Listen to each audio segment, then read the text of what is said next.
In today's video, I'm going to teach you how to log out of WhatsApp on Android. First, an important heads up. WhatsApp for Android doesn't include a traditional logout button.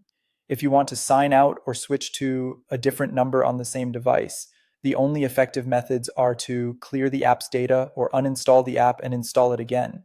Because either option removes your current session from the phone, it's best to protect your chat history before you proceed. Start by opening WhatsApp. In the top right corner, tap the three vertical dots to open the menu, then go to Settings. From there, choose Chats and then tap Chat Backup. This is where you'll create a fresh backup of your messages and media to Google Drive. Tap Backup and give it a moment to complete. For a smoother and faster upload, connect to Wi-Fi if possible, and keep the app open while the backup runs. You can also review the options on this screen to decide whether to include videos, which take more space and time. When the backup finishes, you'll see an updated timestamp indicating it's safely stored in your Google account. With your backup done, you have two ways to log out. The first is to clear WhatsApp's app data. On most Android devices, press and hold the WhatsApp icon, tap App Info, then go to Storage and Cache, and choose Clear Storage or Clear Data.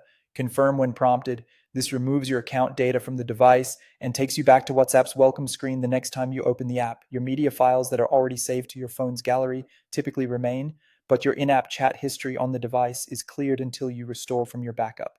The second option is to uninstall and reinstall WhatsApp. Press and hold the app icon, tap uninstall, and confirm.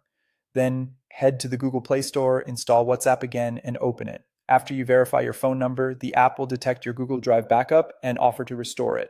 Restoring brings your chats and media back to the device, so you can continue right where you left off, now effectively signed in fresh. That's all you need to log out on Android. Back up your chats, then either clear app data or uninstall and reinstall.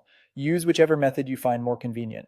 Thanks for watching, and if this helped, consider saving it for the next time you need to switch accounts or take a clean break from your current session.